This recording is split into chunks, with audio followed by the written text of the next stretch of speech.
Welcome to the 127th edition of Pro Wrestling Majestic Again. I am Tigerhite. And I'm Peanut Gallery. So, we're just going to hop right into it. We have a lot going on. We have a lot to talk about. Let's first talk about Raw on my soapbox. Drew McIntyre.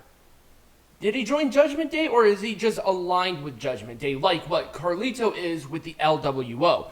I don't know, but this was a great cliffhanger. McIntyre needed a heel turn. He was already sort of testing the waters anyway. But what does this mean for War Games? Because there's already 4-on-4, unless they're going to be adding McIntyre. But I can't remember, War Games were always 5-on-5, right? Nope, not always. Oh, really? Oh, all right. So I guess they can add him there, but I thought this was a great way because he interrupted the tag title match, and this was the final picture for it. So overall, this gets a full thumbs up.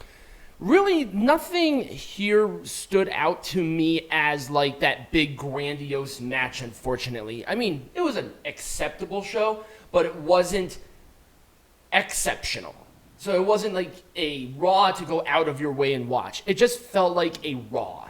A good Raw, perfectly acceptable if you have some time to kill, but not one to go out of your way for. So other than the main event, there's not really too much else to talk about.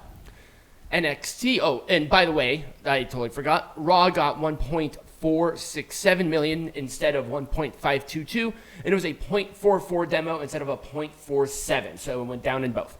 Now, let's get back to NXT.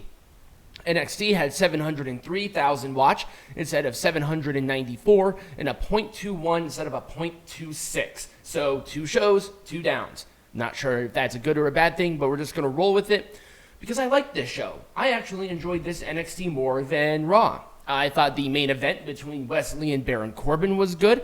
I really liked the Brawling Brutes match with OTM. The stuff with Trick Williams and Joe Coffey was nice, especially with the Carmelo Hayes stuff. So a lot of stuff here worked, but there was one that kind of didn't for me, and that was the Tag Team Championships, where it went from Chase University back to the D'Angelo family within a span of 2 weeks? Something like that. So it's like, why bother putting the titles on Andre Chase and... Again, testing the waters. Yeah, but there's another way to test the waters other than them having the tag titles. Why do that? It doesn't make sense. At least to me personally. Other than that, there wasn't really a whole lot outside of there that sort of blew me out of the water. So it was, once again, acceptable, but not out of your way to, get it. Okay. So, Dynamite, and usually I harp on Dynamite. I liked more on this Dynamite than I hated. It was the go-home show for full gear. You wouldn't have known that at all, given how they booked this kit and caboodle, to be honest with you. Oh, that street fight, though. Kota Ibushi apparently discovered McDonald's. He does not have that muscle mass. He does not look like the megastar. And somehow he turned whiter. I have no idea how he managed to do that. It was very impressive. And that bicycle spot was absolute ass. But despite that one spot, it didn't ruin the match for me. I actually enjoyed it. I don't know how Paul White managed to get his ass on top of a thing with Powerhouse Hobbs, and then Powerhouse Hobbs scoop slammed him into a car. I was shocked. But really, that was the only spot that Paul White had. He and Powerhouse went to the back pretty much immediately, which led to me saying, why in the hell was he in the match in the first place? But, once again, other than that, I did like this match. The Young Bucks doing heel tactics. We saw that follow-up.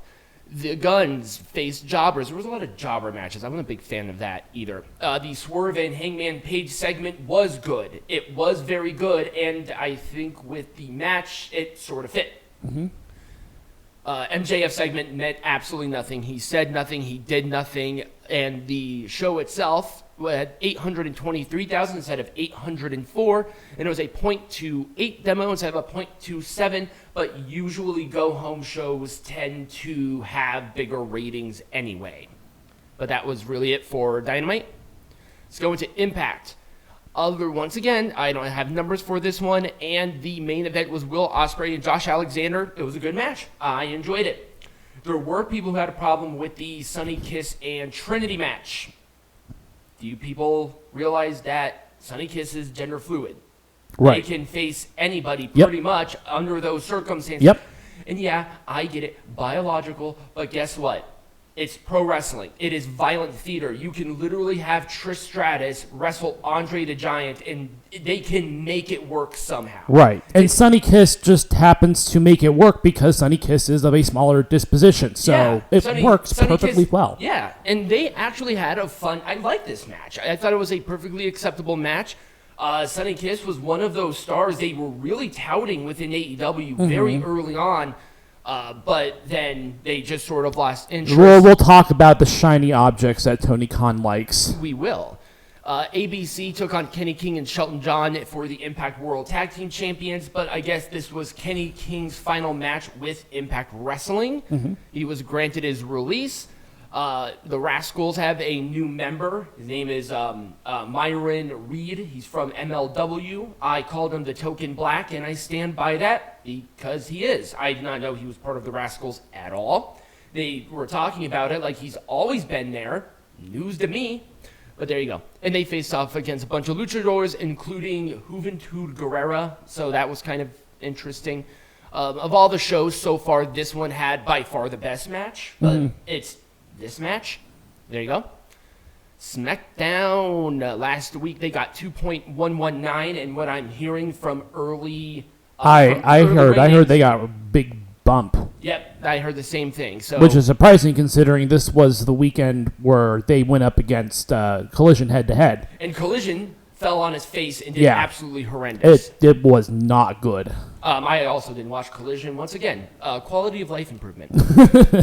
Everything was essentially around damage control with the new members. Right. And 100% this was the right call. It was the biggest shakeup within damage control, the biggest thing that happened at the end of SmackDown last week, and the follow-up was good. Segment before, they did backstage stuff to find the other person, and then Becky Lynch showed up, which I think is great. I'm hoping Becky Lynch and Charlotte manage to...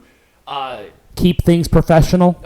It's Charlotte Flair and Becky Lynch. They're going to be professional about this. But I hope that their personal relationship is at least somewhat mended, given that they are working together. Right. In pro wrestling, there is a certain amount of trust that you have to have given pro wrestling. You have to like your coworkers or else they're going to shoot on you. Anyways. And especially in a match with War Games, you have to be able to do that. Even though they're teaming, it's still a cooperation. So I'm happy about this overall. Santos Escobar went full heel, and I love everything about it. The Street Profits are the new tag team champion #1 contenders, so that is cool. Their match is next week against Judgment Day.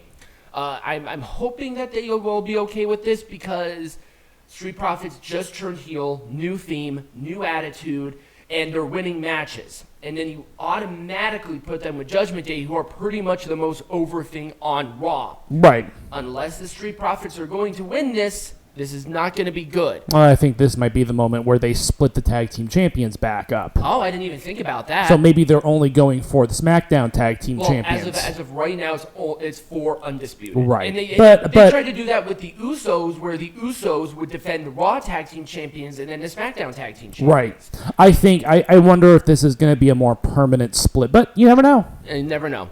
But other than that, there wasn't really a whole lot. I liked it.